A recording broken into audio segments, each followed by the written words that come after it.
সকাল সকাল আমড়াটা আমাকে বলছে, তুমি কি আমাকে খেতে চাও? তাহলে আমাকে খেয়ে ফেলো। তাই তো আমি তাকে নিয়ে খেয়ে ফেললাম। তো যাই হোক, শুরু করছি আজকের ভিডিও। কে কোথা থেকে দেখেছেন ভিডিওটি অবশ্যই কমেন্ট করে জানাবেন। সকাল সকাল বের হলাম টিকা দেওয়ার জন্য। আজকে টিকা দেওয়াই লাগবে, যে কোনো মতেই। টিকা দেওয়ার ডেট ছিল আরও আগে, বাট আমার দিতে দেরি হয়ে গিয়েছে। আমি অনেক দিন যেয়ে ফেরতও এসেছি। তো আমাদের টিকা দেওয়া কমপ্লিট। গিয়েছিলাম 7টা বাজে, বের হয়েছি 11:30টায়। ক্ষুধায় তো আমার পেট শেষ। আমরা দেখে চোখের সামনে আমরাটাই খেলাম। তো আমরা এখন বাসায় চলে যাচ্ছি।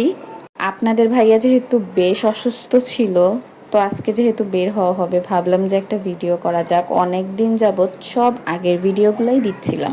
সবাই ভালো থাকবেন, সুস্থ থাকবেন। আমার ভিডিওটি ভালো লাগলে লাইক, কমেন্ট, শেয়ার করে পাশে থাকবেন। সবাইকে জানাচ্ছি শুভ সন্ধ্যা। আল্লাহ হাফেজ।